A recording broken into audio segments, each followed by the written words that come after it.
Nossa, quase que esqueci. Pronto, gravei aqui.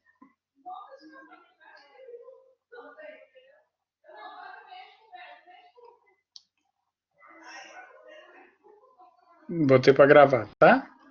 Então nós tínhamos visto lá cérebro, né? Cerebelo, toda essa parte de áreas de Brodmann, de controle motor.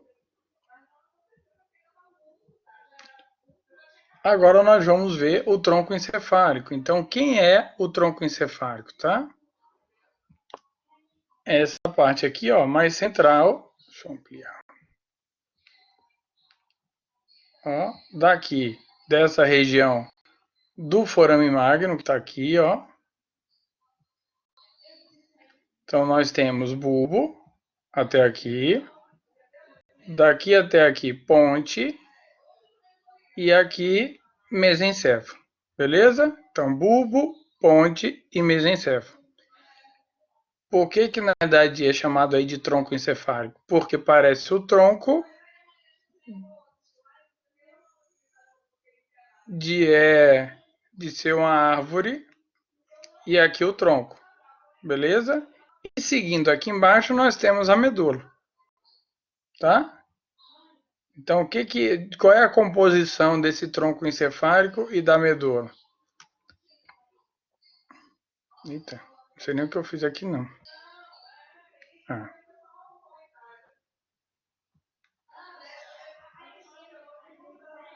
Então, aqui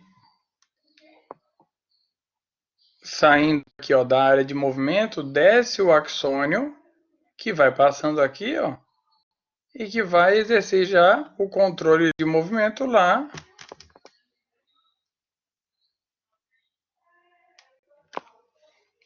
em membro inferior. Tranquilo?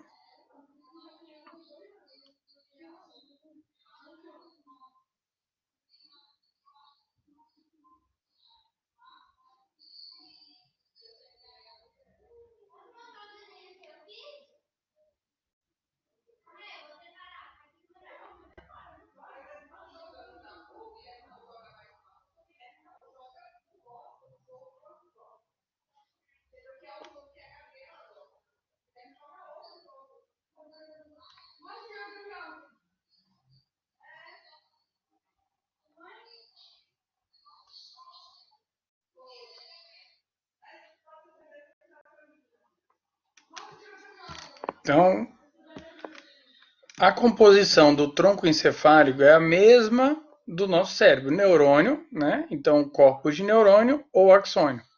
Beleza? Então, nós vamos ter lá no tronco encefálico e na medula a mesma composição, ou corpos de neurônio ou axônio. No cérebro, os corpos de neurônio estão por fora, lá na substância cinzenta, que é o córtex cerebral. No tronco encefálico, esses corpos de neurônio estão por dentro, formando núcleos, tá? Então, por exemplo, saiu lá, não é aqui não, tá? É só didática. Saiu da área de fala, o controle, ó, descendente para a gente falar, ele precisa encontrar aqui, ó, no nível do bulbo, o quê? O núcleo do nervo que vai controlar a língua. Então, todo o controle de movimento nosso vai acontecer assim. Então, ele vai sair do córtex cerebral e vai descer para o tronco encefálico, ou sai do tronco para fazer a função em cabeça e pescoço, ou desce para a medula para que essa função aconteça abaixo. Beleza? Então, esse que está aqui, ó, que sai. Agora apareceu. Esse que está aqui, que sai do córtex cerebral, ó, da área 4, e desce até a medula, é conhecido primeiro neurônio motor. O que sai da medula e vem para cá é o segundo neurônio motor. Beleza? No caso da sensibilidade, apertei o botão errado. No caso da sensibilidade, é a mesma coisa. Então, aqui, ó, em cima da língua aí nós temos as papilas gustativas. Então, elas estão aqui para que a gente sinta gosto. Essa informação vem em um núcleo e daqui vai ser enviado para o cérebro para que a gente consiga sentir o gosto das coisas.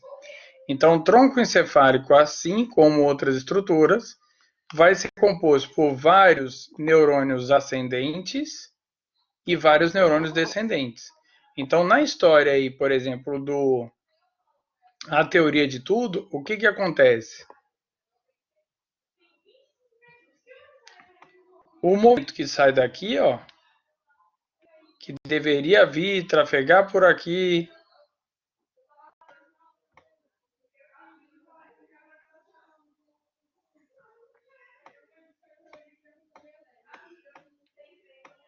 entendeu?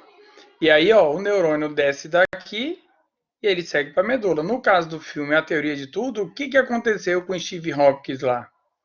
Por algum motivo que a gente não sabe qual, a gente pode levantar uma hipótese. Se o cara é físico, está sempre em laboratório, ele eventualmente se coloca em risco por radiação.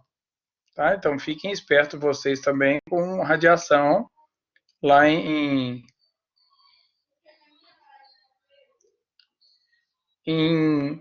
ambientes de trabalho. Tá? Então, no caso dele, ele foi degenerando essa via aqui, ó. Mas ele só lesou ela. A parte de sensibilidade dele preservada, a parte de entendimento preservada, por isso ele entendia tudo. E essa lesão ela foi tanto da medula até o tronco encefálico. Passou, por exemplo, aqui pelo núcleo do nervo hipoglôtico que controla a língua, ele parou de controlar a língua, tá? Então, qual é o nosso objetivo em ver essas vias? É conseguir identificar o que a Carliane perguntou ali. Então, por exemplo, com relação ao Arlindo Cruz, que está com a mesma história do filme, eu não sei bem o quadro, se ele está com a síndrome do encarceramento, tá? Mas qual é o mecanismo aí para que um AVE possa fazer isso? Ele teria que lesionar, ó, essas vias. Então, o AVC ele tende a acontecer aqui, ó, no cérebro. Aí ele para o movimento de um lado e a pessoa perde a função. Para que ele pare, ó, e lembre, se a área de fala está aqui, ó, e vem aqui e controla o movimento da língua, com esse AVC que está aqui, esse paciente iria falar? O que vocês acham?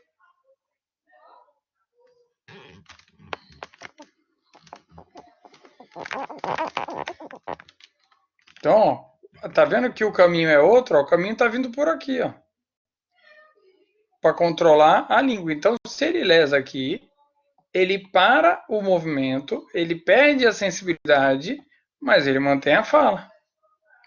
Então, as perdas serão sempre proporcionais às áreas de Brodmann e no tronco encefálico e na medula, aos núcleos e aos tractos. Beleza? Então, o que eles vão fazer? Né? O que a gente consegue perceber desses quadros? Então, no caso lá do Arlindo Cruz, eu não sei, ele está sem falar também, é? Você sabe o quadro dele? Me explica aí, porque eu não sei direito. Ah, sem falar, mas entende tudo. Obedece comando, pisca, combinou sinal, pisca o olho, é isso? Só para eu saber direitinho o que é, porque eu não sei o quadro dele específico. Eu sei que teve um AVE, mas eu não sei os sintomas. Então, ó, o olho está aqui, ó. Para que a gente possa ver, ó, qual é o trajeto que esse estímulo visual tem que ter. Ele sai daqui, ó. Ele vai vir aqui, entrou aqui no núcleo do mesencéfalo e do mesencéfalo vem aqui na região occipital. Ficou muito claro, né?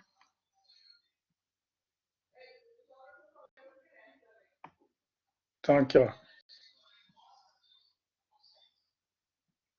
Captou estímulo de visão e mandou para a região occipital. Beleza? Então ele pode enxergar. Lembrar que a orelha está aqui, ó. Captou a informação aqui. Vai para a região do mesencéfalo e daqui vai para a área de audição. Então, todo o tronco vai ter esse trânsito de informação e esses núcleos como se fossem as estações. Tá, Carliane? Então, o que, que a gente precisa ver? Ó, vou ampliar e vou molhar só o tronco encefálico agora, tá? Então, ó, se a gente olhar o tronco... Eita, foram muitas, peraí. Se a gente olhar o tronco encefálico, então aqui, ó, deixa eu botar certinho. Tudo tranquilo, gente? Tudo em paz? Se tiver alguma dúvida, alguém me avisa, por favor, tá? Então aqui, bulbo, ponte e aqui em cima mesencéfalo.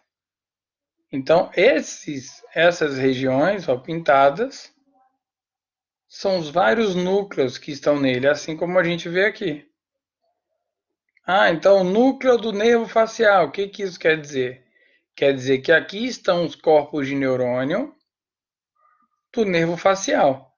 Então, se tiver, por exemplo, uma lesão aqui, o paciente perde o controle da face, de todos os músculos da face, ele perde a mímica facial.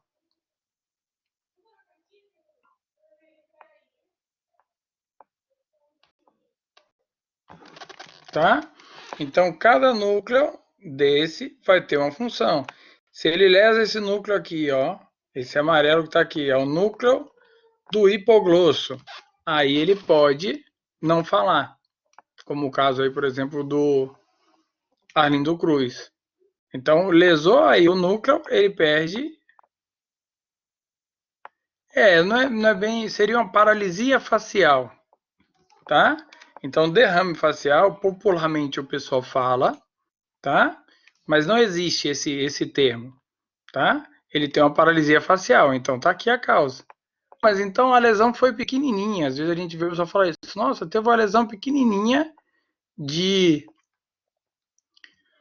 0,5 milímetros, mas se ela for aqui, ó, vai parar o movimento da metade da face, tá? Se lesar aqui, ó, esse núcleo amarelo,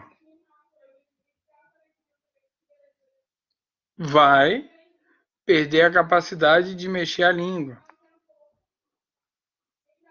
tá? Então, cada núcleo desse tem uma função específica. Esse verde aqui, ó, se tiver um comprometimento aqui, o paciente tem a sensação que o mundo está rodando, porque ele está vindo ali da região vestibular. Então, capta a informação do labirinto, tá? Então, o interessante da gente reconhecer esses sinais é o quê? Então, na história lá do A Teoria de Tudo, do filme Um Momento Pode Mudar Tudo, o que que acontece? Gradativamente o paciente foi piorando o quadro, agravando o quadro. Inicialmente era só fraqueza nos braços. Então tá aqui, ó,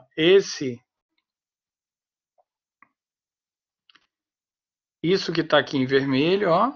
Não sei se dá para ver. Dá para ver ou tá muito pequenininho para vocês? Então esse que tá descendo aqui grandão, ó. O que que ele tá levando aí? Todos os movimentos. Então o comprometimento lá do paciente foi só nessa via. Ele só perdeu a motricidade. Todas as outras vias que captam sensibilidade, que controlam outras funções estão preservadas. Só que à medida que essa degeneração vai subindo, no caso dele, lesiona esse daqui também, ó.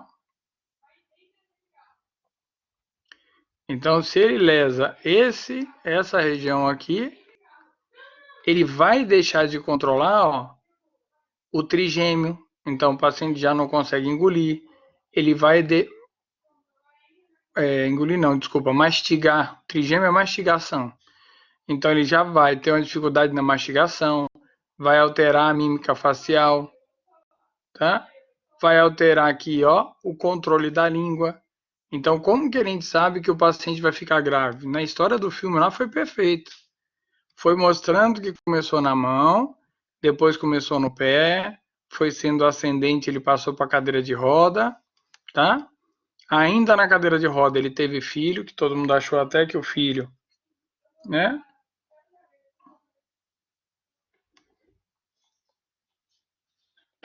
Todo mundo achou até que não fosse dele, tá? e depois ele começou a ter uma fala enrolada, engasgar, que seria um comprometimento mais alto, mostrando que a lesão já está no nível do bulbo, tá? No nível do tronco encefálico, tornando esse caso grave, onde ele precisava de um respirador, e lá foi feita uma traqueostomia. Beleza? Espera um segundo.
Galera, então, isso, não, cai não, foi mal.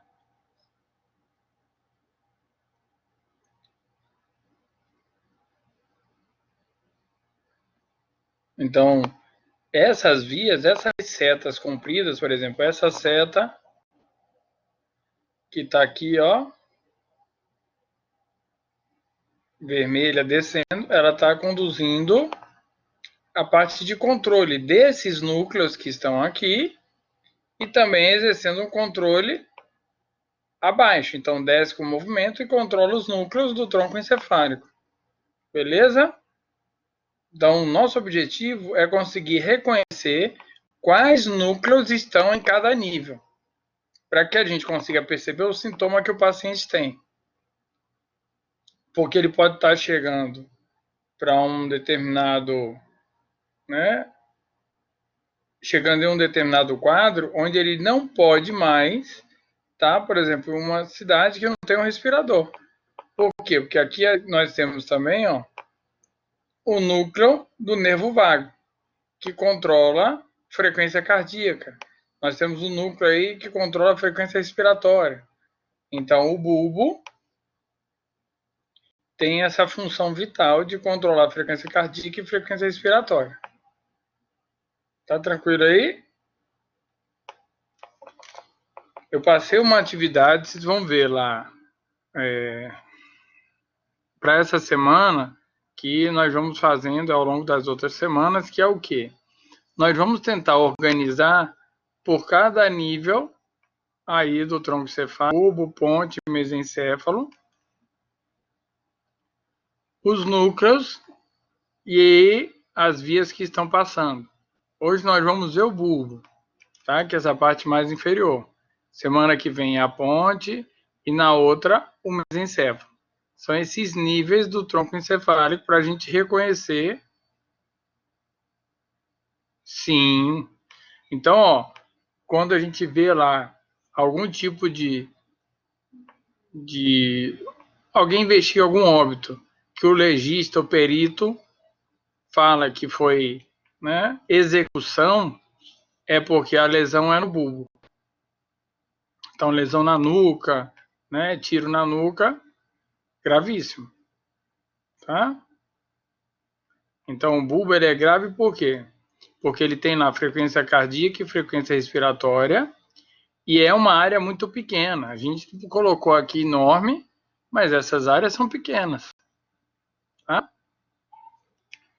O bulbo deve ter aí de largura 2 centímetros e de comprimento talvez estourando 3 centímetros. Então, é uma área muito pequena e nobre, mas que traz esses núcleos que vão desencadear essas funções excelentes, tá? E funções vitais. Então, você quer ser atendido rapidão no hospital, você chega lá e fala assim, nossa, parece que a língua tá meio grossa na boca, a garganta tá coçando, tá meio dormente a língua. Por que que você vai ser atendido rápido? Porque esses sintomas, hoje é falar Covid, né? Chegar tossindo, mas esses sintomas vão dar, né, sintomas do quadro do nível do bulbo. Então, eu tive uma crise alérgica, cheguei no hospital, tava, né, tava com um quadro de alergia tensa, o rosto, né, inchado, o lábio inchado. Aí, você tá sentindo o quê? Eu falei, ó, eu tô sentindo a boca grande, uma coceira no pescoço, em volta do meu lábio tá todo dormente. Pode entrar, senhor. Por quê? Porque, na verdade, são sintomas graves. Nesse caso, pode dar um edema de glote, mas quando houver qualquer sintoma de origem bulbar, esse atendimento não pode esperar, tá? Porque já pode gerar algum tipo de comprometimento cardíaco ou respiratório, tá? Então, nosso objetivo é organizar. Então, o trabalho que eu pedi, que eu botei aí na semana 7, que nós vamos fazer gradativamente, nós vamos fazer a semana do bulbo, depois da ponte, mesencéfalo e medula, é reconhecer qual sintoma está em cada nível. Por exemplo, nós vimos aí, quem viu o escafandro da borboleta, né? Então, o paciente ele não consegue falar, então a gente pode considerar, por exemplo, que o nervo hipogrosso não está recebendo informação, ele deveria receber. Então, ele não está. Ele não consegue engolir, né? Não mexe o corpo inteiro, então eu já sei que ele lesou esse tracto córtico-espinhal, que leva ao movimento. Eu já sei que ele lesou o tracto córtico-nuclear, porque ele não consegue mastigar, ele não mexe a face, ele não mexe a língua, tá? Ele não engole, agora ele pisca o olho, muito bem. Aí vamos ver onde é que está o piscar o olho, olha onde é que está. Está lá em cima. Então, o controle de movimento ocular, audição, ó, que ele também tem. Então, o movimento ocular está aqui, preservado. Ó, o movimento ocular está aqui, a audição está aqui, então ele escuta, entende normal e consegue movimentar os olhos. Então, a gente pode afirmar, ó, que daqui para cima está normal. Beleza? E daqui para baixo, está normal? Não, não está. Então, ele não consegue movimentar nenhum músculo da face, tá? Ele não consegue mastigar, tranquilo? Ele não consegue movimentar os olhos, ele não consegue engolir. Não era o quadro desse ele? Então, a gente já sabe que esses núcleos estão desnervados. O que seria isso? Essa via aqui, que deve passar, ó, por aqui para chegar aqui. Ó, essa via tem que passar aqui, ó. Provavelmente ela não está passando. Mas lembrando ainda do filme, que é a mesma linha do escafandro, a teoria de tudo. Só que numa fase já onde ele está com síndrome do encarceramento. Ele mantém, ó, a função respiratória, ele mantém função cardíaca. Por quê? Porque esses núcleos, ele também tem uma função automática, independente. A gente não precisa ficar lembrando, lá o cérebro não precisa falar o tempo inteiro para a gente respirar. Então, a gente já sabe, ó, que é aqui no bulbo, também está preservado. Se ele consegue respirar, como o Alisson tinha dito, ó, não houve óbito do paciente, beleza? E ele, depois do período de coma, que ele teve 2 semanas de coma, nós vamos entender por que do coma também. Ele consegue movimentar os olhos e escutar, a gente tem certeza que a lesão dele está no nível da ponte. Então, a lesão do escafandro da borboleta está aqui, ó. Por quê? Porque acima está preservado, ó, acima preservado e abaixo desconectado. Então, os núcleos existem no bulbo, mas ele não tem um neurônio descendente que vai exercer esse controle. Beleza aí? E ele pisca o olho respondendo de maneira coerente, não é isso? Então fala lá com ele, sim, não, pronto. Pisca uma vez é sim, pisca 2 vezes é não. Ele está lúcido, orientado no tempo, no espaço e consegue interagir perfeitamente. No caso do Stephen Hawking, eles criaram um equipamento que capta o movimento dos olhos. Então, o movimento que ele está fazendo nos olhos, ele controla o mouse em uma tela de computador. E aí ele consegue controlar tudo ali do equipamento dele e falar que aí o aparelho emite o som. Beleza aí? Então, o nosso objetivo é tentar organizar por esses níveis quem faz o quê. Tá? Então, se a gente olhar aqui, ó, o cérebro está aqui, ó. Nós temos lá os núcleos da base. E de maneira descendente aqui,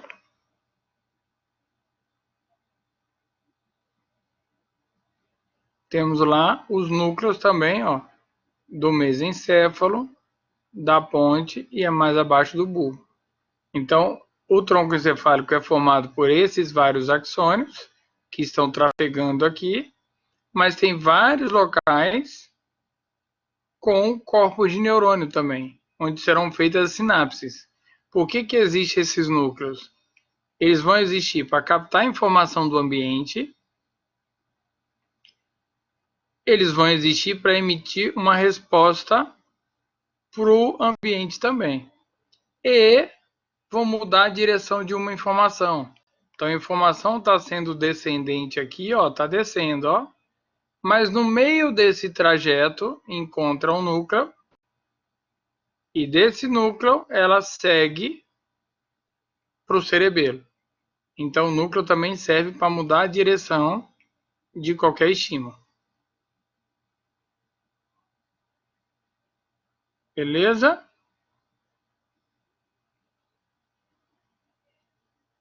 Tudo em paz aí, galera? Agora, o tronco tem um pouquinho de detalhe, porque a gente tem que lembrar disso aí.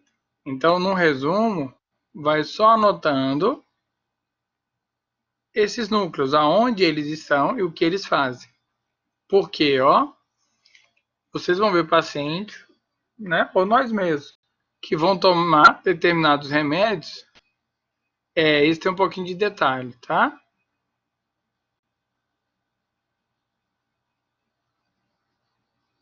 Então, tem remédios que vão dar lá sensações que eles podem dar.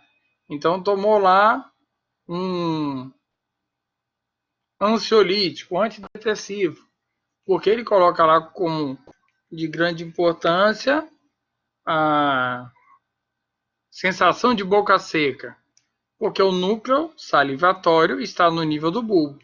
Se ele faz isso, ele também pode dar um cansaço excessivo ali no paciente. Ele também pode alterar a frequência respiratória, pode alterar a frequência cardíaca. Então, por isso, esses remédios são vendidos só sob prescrição médica. Tá? Então, quem são aí, ó? O que são? Quais são as estruturas que nós vamos ver aí no nível do bulbo, que normalmente a gente não vê em outros níveis, tá? Então, se a gente olhar, ó,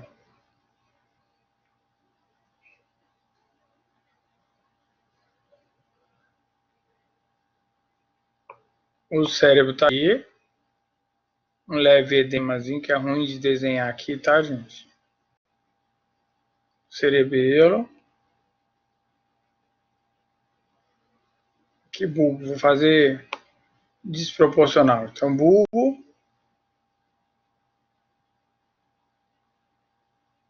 que nós teríamos ponte, e aqui mesencéfalo, bem desproporcional, com grande dificuldade de desenhar aqui.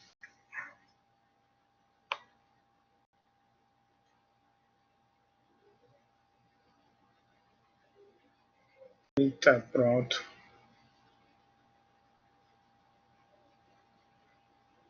Tá?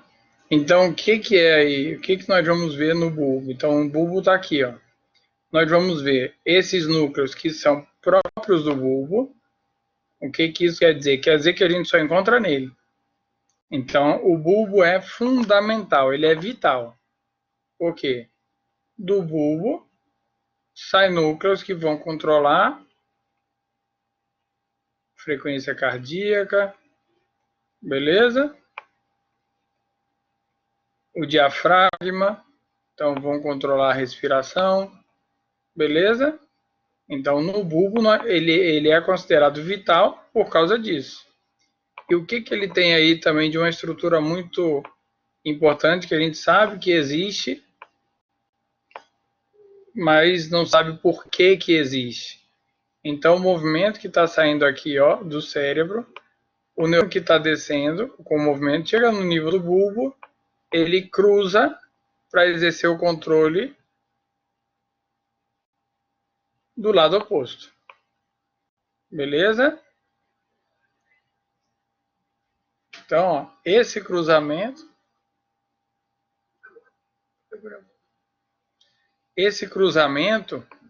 que vai fazer com que todo movimento que saia, por exemplo, aqui do lado esquerdo, vá para o lado direito. Não está aparecendo a imagem? Não está aparecendo o que eu estou desenhando, não?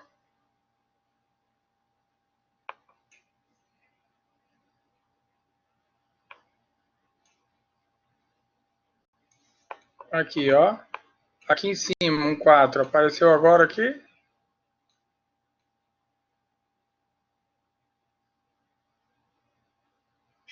Vê aí, cara, se apareceu. Pode ser a internet, aí dá um delayzinho maior.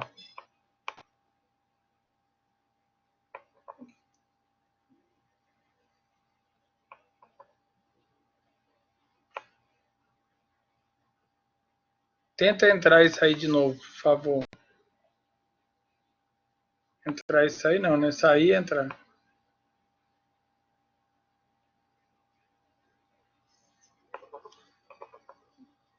Então, esse que está aqui em azul, ó, é a decussação das pirâmides. Então, o que é uma decussação? É o cruzamento da informação para o outro lado. Então, a informação está descendo, ó.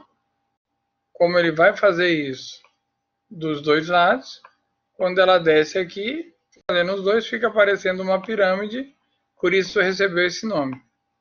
Só que esse cruzamento também acontece com a parte de sensibilidade.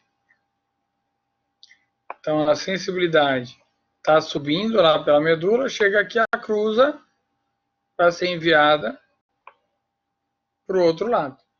Então, decussação, o que que é? Tá? É qualquer... Vou botar o bulbo aqui gigante. Isso aqui é o bulbo, tá? Grandão, ó. Aqui é a linha média.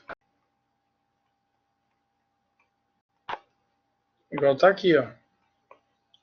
Então, decussação é qualquer cruzamento de informação que faça isso de maneira oblíqua.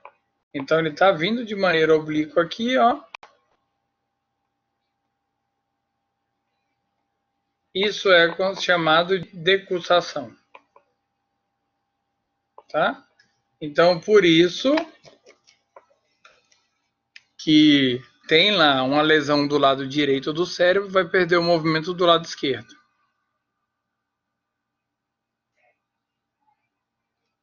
Tá? Tranquilo aí? Ainda não está aparecendo, não?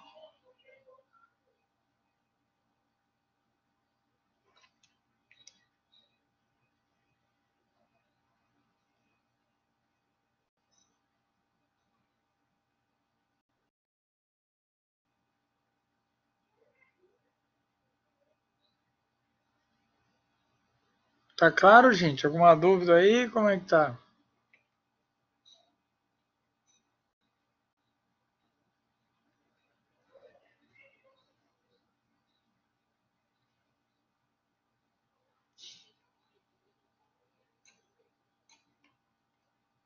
Beleza. Então, ó, o que nós temos aí? Vamos ver. Eita, pulei 2 sem querer. Então, o que nós temos aí de núcleos importantes no tronco encefálico?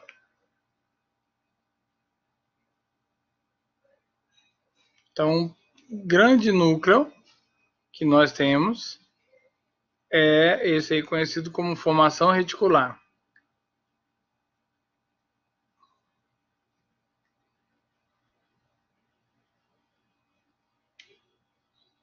Então, nós temos aqui o cerebelo,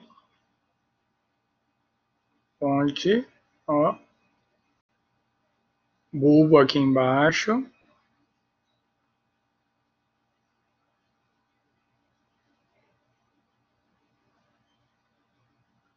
e ali o mesencéfalo, tá?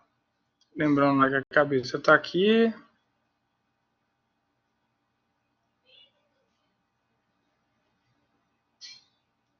Tá? Então, essa formação reticular tem esse nome por quê? Porque é um grande núcleo que está aqui, tá? Ele segue, ó, do bulbo, passa pela ponte e segue até o mesencéfalo, tá? Essa formação reticular. Qual é o papel dela? Que é um núcleo muito grande. Ele tem o papel, ó, de controlar a atividade cerebral. Então, ele vem aqui e mantém a gente acordado ou a gente dormindo. Tanto ascendente para o cérebro, quanto para a medula. Então, esse grande núcleo aí, a formação reticular, tem esse papel de manter a gente acordado, de dar sono. Então, na história do filme lá, quando ele ficou em coma, acho que o Arlindo Cruz também ficou. É por quê? Porque o comprometimento pode estar em algum nível aqui do tronco encefálico. Se ele lesionar aqui em cima, vou botar certinho. Se ele lesionar aqui em cima, ó, no mesencéfalo, ele perde essas conexões. Então, perdeu essas conexões aqui, imediatamente vai rebaixar o nível de consciência e vai entrar em coma. Tá? No caso dele, ele inicialmente entrou em coma, ficou 2 semanas no filme Escafandra Borboleta, depois ele voltou ao normal. Por quê? Porque provavelmente a lesão estava aonde? Estava mais baixa. A lesão estava aqui, ó. Então, a lesão aqui, ó, o que acontece? Ele gera um edema que aperta a parte de cima aí, o mesencéfalo, ó, mas depois que esse edema regrediu, processo inflamatório regrediu, ele acorda e se mantém lúcido e orientado. E só relembrando aí, ó, o que ele conseguia lá escutar. Então, a orelha está aqui, A informação vinha aqui do ouvido e chegava nesse nível que estava íntegro, tranquilo. Ele conseguia mandar a informação para cá e conseguia escutar. A informação relacionada à visão. Nervo óptico, ele vem aqui, entrava aqui nessa parte superior e manda lá para o occipital, ele consegue enxergar, tranquilo. Agora, quando ele pensava em falar, então a informação da fala aqui, ó, ela teria que descer, passar aqui por essa área que foi lesionada e chegar aqui no núcleo do hipoglosso para que ele controlasse a língua. Isso não acontece, porque passou aqui na área de lesão. Quando ele tentou lá falar o nome dele, o nome dos filhos, ele não conseguia falar por causa dessa área de lesão. Então, no caso do paciente do Arlindo Cruz, a gente tem que avaliar se está no tronco ou não. Tudo em paz aí? Então, os sedativos, a anestesia geral, ela age aonde? Ela age aí, ó. Ela vai diminuir a atividade da formação reticular e aí a pessoa entra num estado de rebaixamento do nível de consciência, que é a sedação. E quando é coma? Quando essa sedação dura mais de 6 horas, é considerado coma. Então, coma induzido, o que é isso? É o coma induzido por sedação, por fármaco, que vai nesse tronco encefálico, na formação reticular, e vai desligar a formação reticular. Sim, medicamento para dormir age aí. Pode ver que ele toma um remédio para dormir, ele dá uma sonolência, mas ele deixa a boca seca, deixa um pouquinho tonto, deixa mole, ele age aí. Então tem que ter cuidado com esses fármacos. Por isso todos eles, todos esses remédios são tarja preta, porque eles agem no sistema nervoso central. Pode apresentar dificuldade para respirar. Por isso, ó, não sei se vocês são dessa época, mas antigamente o pessoal tinha muito medo da anestesia, que falava isso, nossa, vai tomar anestesia e pode não voltar. Isso. Tá? Pode não voltar na anestesia, fica lá vegetando, que é o estado neurovegetativos. O que é isso? É quando se tem um comprometimento muito grande, né, do cérebro, do próprio tronco encefálico, que ele só mantém respiração, frequência cardíaca, funções básicas de manutenção de vida. Esta condição é chamada de estado neurovegetativo. Que o pessoal fala, vegetando e tal. No filme ele faz até tem uma cena que ele fala sobre isso, que parece um vegetal. Por quê? Porque se ele não está interagindo com o ambiente, tem essa impressão. Mas o nome é estado neurovegetativo porque lesionou essas partes de... Isso, ele só tem funções básicas, frequência cardíaca, frequência respiratória, dorme, acorda, tá? Quer ver outro exemplo desse? É o Schumacher. Então, o Schumacher, todos dizem, né? Não sei com certeza, que ele está com o nível de consciência mais baixo. Por quê? Porque ele, além das múltiplas lesões no cérebro, ele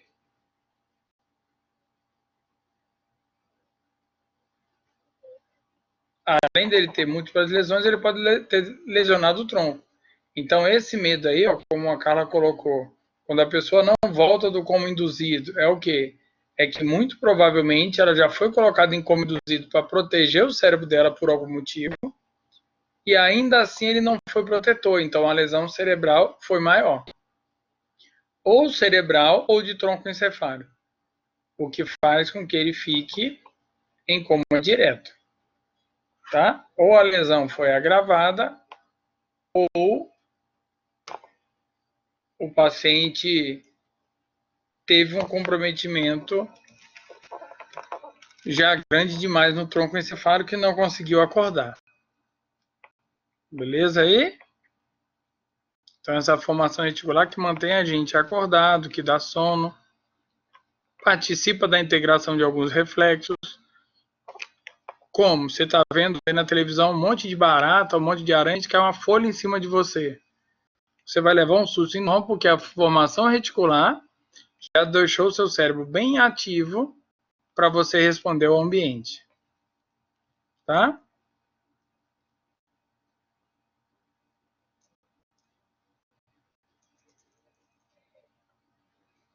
Tudo em paz aí, galera? Isso, o sono REM, o que é isso? É de rápidos movimentos dos olhos, né? É quando a formação reticular está bem inativa, tá? E aí, ó, quando uma lesão gera morte cerebral. Então, a morte cerebral, a maioria do cérebro já foi lesionada, tá? Então, quando vai avaliar, o tronco encefálico pode estar ativo, mas se faz o eletroencefalograma e não detecta nenhuma atividade elétrica cerebral. Então, se a gente fizer um eletro, mesmo sono REM, mesmo lá até em coma, a gente detecta a atividade elétrica no cérebro. Então, a gente pode afirmar que o cérebro está ativo, que está acordado. Quando a gente não detecta, aí que é considerado a morte cerebral. Pois é, aqui no Brasil não pode ter eutanásia, tá? Não pode. Mesmo com vários anos de coma, não pode. Em outros países, com coma ou com outros quadros, onde até o paciente esteja lúcido, ele poderia optar em tirar a própria vida. Aqui no Brasil, não, tá?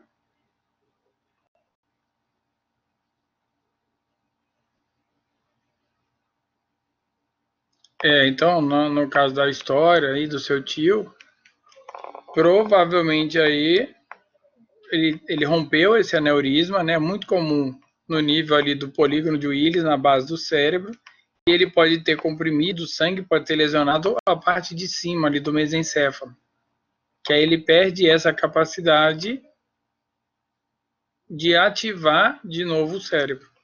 E aí por isso ele não consegue aumentar o nível de consciência. Tá? Tudo em paz aí, galera? Tá muito não. Querem dar uma parada? Não tem problema não. Eu sei que esse aí é meio intenso. Só que eu libero até, mas eu vou pedir um favor. Querem? Quer uma troca justa? Bora? Boa. Então, ó, qual é a possível troca? Tentem montar, depende, vai, analisa aí, Matheus. Eu pedi para vocês um resumo entre, né, esses núcleos. Então, o que eu gostaria que vocês tentassem fazer isso para a semana que vem, tá? Colocar e escrever, ó, aí é a lista, por exemplo, dos alguns núcleos do bulbo.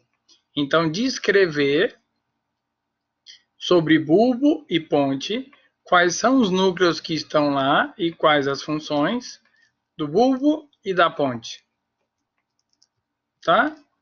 Por quê? Para levantar esses dados. Que agora é mais um trabalho de organização do que de conteúdo mesmo. Nós vamos organizar esses núcleos. Então, todos esses núcleos que estão aí, ó, que eu numerei, estão no bulbo.